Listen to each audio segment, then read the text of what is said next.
دابور في البداية هدية مش غناية، هدية راي وسيلة بها نبرر بها الغاية، اي مش حكاية ولا انشودة العفاسي، هدايا مش راب هدايا درس جو سياسي. الحرب بين تحايل استعمار واحتلال، كلش فيها واضح فاضح وما كانش احتمال، كاين محتل كاين محتال كاين احداث لي بحداك، والتحدي فات الحوال تدير تحليل مش تفسير احلام، كيما كتصير من فيتنام السكستيز من بغداد لفلسطين، نفس الاسلوب اللي قاعد يصير، الميسيل يسيل ويسيح ويصول سياسة باد ستيل، مسكوندر تاع الواتر جيت من ويكيليكس الاب ستيل.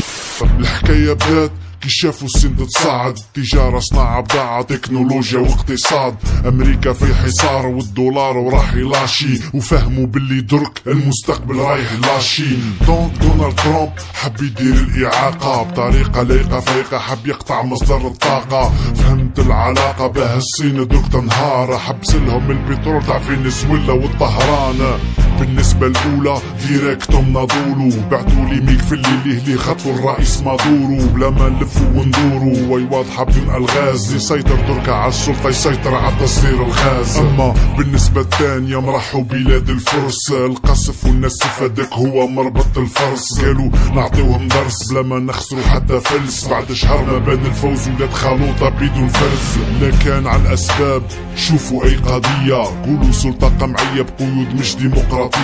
قولوا على القبلية الطوائف والأقلية، وأي قوالب قانونية تقاضي القوة النووية. ولا كان على الكيان وجاب الشعر ومعاه المدفعة، ولا كان على الخليج وجاب الشاكة غير به يدفع، قولهم ماشي ما ينفع كلش يرفع شي مقاعد، وربي هو اللي يحمي مش أمريكا بالقواعد. نهاية فيفري ترامب علن الحرب، كيلي كوبوي تاع تكساس تعلن الحرب، الناس حارت والحالة بدات تهيج، ورئيسهم في الإعلام كل مهبول بالتهريج، زاد في اللاتاكس وسلع السلاح الماكس، من الشيروكي توماهوك من الهيليفاي للأواكس، سودا الحصار في اللاكس وفيكس الأبراهام لينكولن، بورصة وول ستريت تكسرت بالدراهم والبيتكوين. ومن بعد سمعنا في النشرة وش سمعنا، قتل الزعماء تاع إيران كل بسماها، فجر الأرض بسماها بقنابل مش هم قلال، وكان معول على المعارضة باش يدير له انقلاب.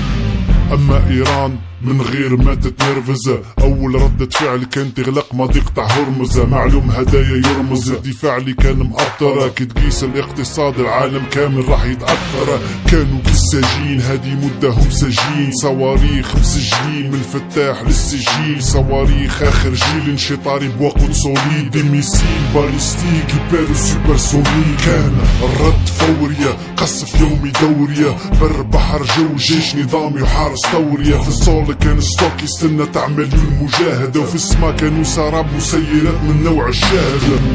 دونك الخطة اهدافها راهي تنفذت، ذخيرة الدفاع تاع امريكا نصها نفذت، تلفتت كل الجبهات على الكيان، من القطاع حتى اليمن من سوريا حتى لبنان، وتبدلت لادون بالباريل تاع البترول، والضعف تاع الدوم بالغارات تاع الدروم، لا قواعد تاع لوطون لا قوالب تاع لاطون، غير قذائف تاع دو طون قوة قنابل تاع دو طون. دونك ترامب بدا يفيق من النوم، حتى حلف النيتو قالو يطيح عليك اللوم، ما كان ميسيل ممنوع ما كان تخصيب الأورانيوم، غير خسائر قاعدة تدور تاع $1,000,000 في اليوم، عاديك المغبونة كل يوم وقاعد يغرق، والعالم باقي يخدم المضيق اللي مازال مغلق، الدعوة راهي تخلق والحلول كل تفاولوا، كي راح طاحت بيه قالهم درك لازم نتفاوضوا، عواه رايحين نتفاوضوا، شروطك راهي مرفوضة شروطك راهي مربوطة غير مصالحك اللي مفروضة، شروطكم راهي انغام كي شغل نغامروا في ادغال، كي شغل اغنام دايرين اغلال عاديك اغنام جابوا الالغام.